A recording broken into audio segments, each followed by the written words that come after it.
പരിപാടി എന്ന് പറഞ്ഞാൽ നമ്മളെ പറമ്പിൽ കുറേ സാധനങ്ങളുണ്ട്. പിന്നെ തേങ്ങ വീണ് കിടപ്പുണ്ട്. ഇപ്പോൾ നമ്മളിവിടെയുള്ള താമസിക്കുന്നത് മാറിയില്ല താമസിക്കുന്നത്. അതുകൊണ്ട് ഇതൊക്കെ മുളക് നിൽപ്പുണ്ട്. എൻ്റെ അത്യാവശ്യം നല്ല അടിപൊളിയായിട്ട് മുളകുണ്ട്. എല്ലാത്തിലും മുളക് നിൽപ്പുണ്ട്.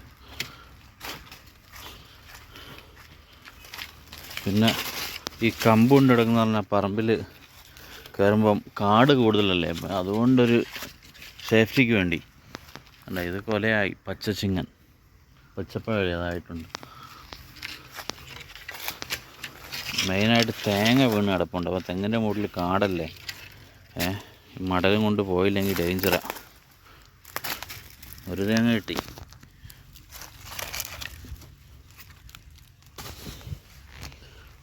കുറച്ച് കഴിയുമ്പോൾ എടുക്കാം.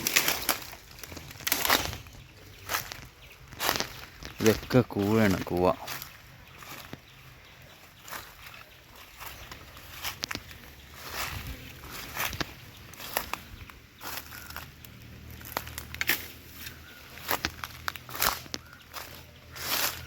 എല്ലാം ഇഞ്ചിയായിരുന്നു. ഇഞ്ചിയെല്ലാം പന്നി കുത്തി മലത്തി. കാര്യമില്ല, തേങ്ങ വരെ പന്നി കുത്തി പൊളിച്ച് കളയുന്നല്ലേ. ഇതെല്ലാം പന്നി പൊളിച്ചതാണ് തേങ്ങ.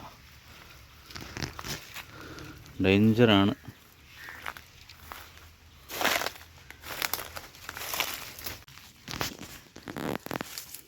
ഇത്രയും നേരം നോക്കിയിട്ട് എത്ര തരുന്നതാണ്. പറമ്പിൽ വേറെ കിടപ്പുണ്ട്.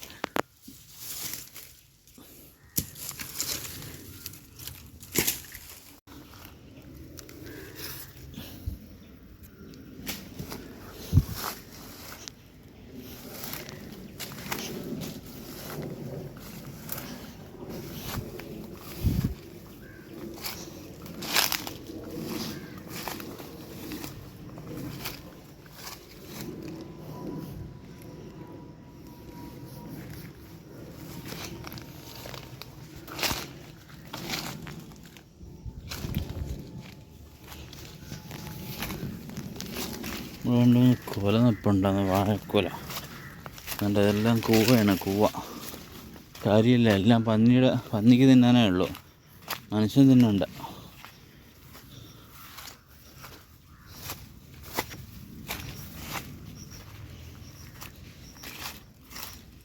തേങ്ങ ഇല്ല. തേങ്ങ വീണാൽ കിട്ടണ്ടേ, ഇതല്ലേ അവസ്ഥ. പന്നിക്ക് തിന്നാൻ തേങ്ങ വീണാലും പന്നിക്കേ ഉള്ളൂ തിന്നാൻ, മനുഷ്യന് ഉപയോഗിക്കാനില്ല.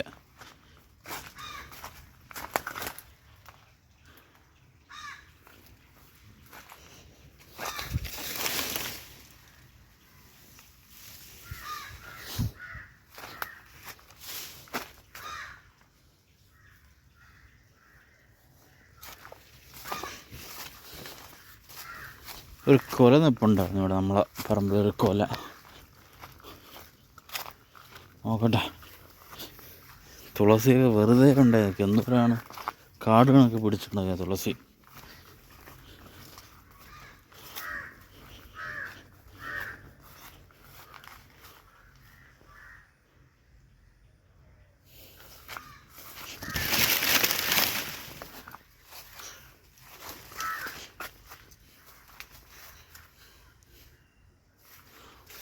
ഇല്ല,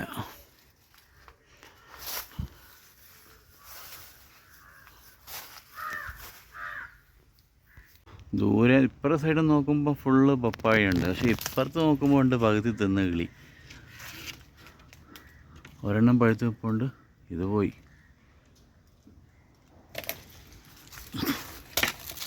പക്ഷേ പകുതിയോളം കിളിന്ന് പോയി, വേസ്റ്റ്. ഇനി ഇതിൻ്റെ അത് നിൽപ്പുണ്ട്. ഇത് പഴുത്ത് തുടങ്ങിയിട്ടുണ്ട്. ഇത് പഴുത്ത് തൂത്തി.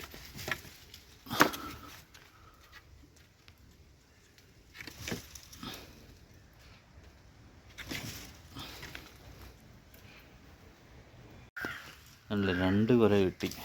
1, 2, പിന്നെ പപ്പായ കുറച്ച് തേങ്ങയൊക്കെ ഉണ്ട്. അതുകൊണ്ട് ഈ കൊല തന്നെ പൊട്ടിക്കീറി തുടങ്ങി. വിളഞ്ഞിട്ടാണോ അതിൻ്റെ ചൂടുകൊണ്ടാണോ അറിയത്തില്ല. ഇതും ചെറുതായിട്ട് പൊട്ടിക്കീറി തുടങ്ങി. അങ്ങനെ 2 കൊലയങ്ങ് വെട്ടിയെടുത്തത്. അത്യാവശ്യം നല്ല വലുപ്പമുള്ള കൊലയാണ്. ഇതിൽ കാ കുറവാണ്, ഇതിൽ നല്ല കായുണ്ട്. ഈ ചാക്ക് സാധാരണ ചുമന്ന് ആ ഇടവഴി കൂടെ അത്രയും കയറി അങ്ങ് മുകളിലെത്തണം. ഇതാണ് അവസ്ഥ. ഈ സാധനം ചുമന്ന് അത്രയും ദൂരം അങ്ങറ്റം കയറണം. അപ്പോൾ സുഖമില്ലാത്ത ആളൊക്കെ കയറണമെങ്കിൽ എന്തായിരിക്കും അവസ്ഥ? അപ്പോൾ നമ്മുടെ വീട്ടിൽ സുഖമില്ലാത്ത ആൾക്കാരുണ്ട്. അപ്പോൾ അതുകൊണ്ടാണ് ഇവിടുന്ന് മാറി താമസിച്ചത്. അവിടെ ഈ വഴി ഒന്ന് ജസ്റ്റ് ഒന്ന് ഗ്യാപ്പ് ഇട്ട് തന്നാൽ മതി. ഒരു ഓട്ടോറിക്ഷ കയറിപ്പോൾ ഒരടി അതിന് ക്യാഷ് കൊടുക്കാമെന്ന് പറഞ്ഞ് എത്ര 2, 3 10 വട്ടം സംസാരിച്ച് നോക്കി.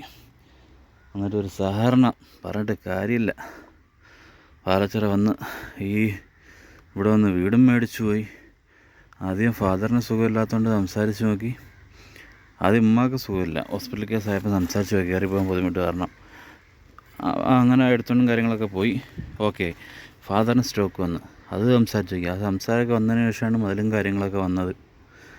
പറഞ്ഞിട്ട് കാര്യമില്ല. കോഴിക്കോട് താമസിച്ച് നമ്മൾ വീടും സ്ഥലവും വിറ്റ് അവത്തവശ പാത്രവും താമസിച്ച് പറഞ്ഞിട്ട് കാര്യമില്ല. വരാനുള്ള വഴി തങ്ങൂലെന്നല്ലേ അവസ്ഥ. നമ്മൾ സഹകരണം എന്നുള്ള പ്രതീക്ഷ കാരണമാണ് ഇവിടെയൊക്കെ താമസിക്കുന്നത്. പറഞ്ഞിട്ട് കാര്യമില്ല, പോട്ടെ. സാധനം ചുവന്നുകൊണ്ട് മുകളിൽ പോവുക, അല്ലാതെ വേറെ നിവൃത്തിയില്ല അല്ലേ. ഞാൻ തോളത്തിപ്പം സാധനം ചുമന്നുകൊണ്ട് പോവുക. ഇതേ അവസ്ഥയാണ്. ഒരു സുഖമില്ലാത്ത ആൾ വന്നാലും നമ്മൾ തോളത്ത് ചുമന്നുകൊണ്ട് മുകളിൽ കയറി പോകണം. അപ്പം നമുക്ക് ബെറ്റർ ഓപ്ഷൻ എന്ന് പറഞ്ഞാൽ വീട് മാറി താമസിക്കുക, അല്ലെങ്കിൽ ഒരു ഓപ്ഷൻ ഈ പ്രോപ്പർട്ടിയുള്ള ആൾക്കാർക്ക് സംസാരിക്കുക. അതെല്ലാം ചെയ്ത് നോക്കി. എന്നിട്ട് മനസ്സിന് അലിവില്ലാത്ത ആൾക്കാരടുത്ത് എന്ത് പറയാൻ? ഞാൻ കേട്ടിട്ടുണ്ട്, മനുഷ്യനായാൽ മനസ്സിനകത്ത് എന്തെങ്കിലും അലിവുണ്ടാവുന്നു. ആ സംഭവമൊന്നുമില്ല. പറഞ്ഞിട്ട് കാര്യമില്ല.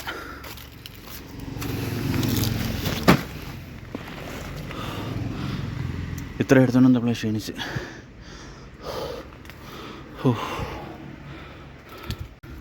പിന്നെ ഒരു കാര്യം കേട്ടിട്ടുണ്ട്, മരിച്ചു പോയി കഴിഞ്ഞാൽ മനുഷ്യൻ 6 അടി മണ്ണിന് അവകാശം. മരിച്ചു പോകുമ്പോൾ ഒന്നും കൊണ്ടുപോകില്ല. ഈ വഴി തരാത്തതും വഴിയെല്ലാം കെട്ടിപ്പിടിച്ചുകൊണ്ടിരിക്കുന്ന ആൾക്കാരും മരിക്കുമ്പോൾ ഈ സ്ഥലവും പ്രോപ്പർട്ടിയും കാര്യങ്ങളൊക്കെ കൊണ്ടുപോട്ടെ.